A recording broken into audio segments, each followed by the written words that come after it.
now that you own an Epic Games account, it's super easy to download the Epic Games Launcher, which is the software, the program that you'll be using to download Unreal Engine and actually open your projects and access some of the assets that you own on your Epic Games account. So let's jump right into the computer, and then right next to your username here in the Epic Games website, you can click the download button and it will prompt you to download the Epic installer yada yada yada.msi file. That's completely fine, that's normal. Just click on download and it shouldn't take really that long. So now let's open up the folder. All right, it's right here, double click. Now let's click the install button and everything should be installing properly. I just realized that I already own the Epic Games Launcher and it's already installed in this computer. So the process that you're seeing now might differ a bit from the actual installation that you'll be experiencing. Let's see what happens. That's the fun of recording these courses live.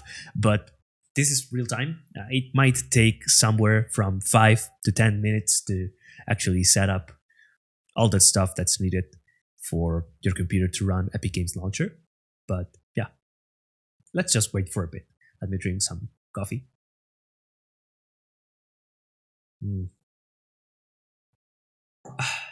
That's delicious. All right, now that the Epic Games Launcher has been successfully installed on your computer, you'll find that there's a shortcut to the Epic Games Launcher software on your desktop. Double click that one to open the Epic Games Launcher if it doesn't automatically open up whenever the installation finishes.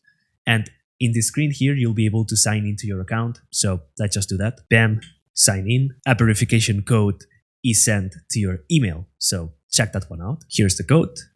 Access that one. Copy that, click on the Epic Games Launcher, and then paste by using Ctrl V on your keyboard, or manually input the code like such. Let me just delete this, 339098, continue.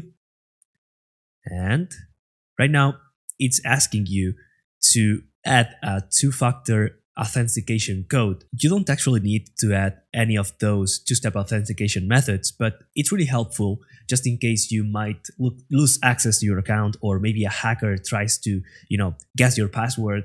So you have like a secondary method and a secondary layer of protection for you to be able to get your account back and protect your account overall. So yeah, you can just confirm for now, should be good.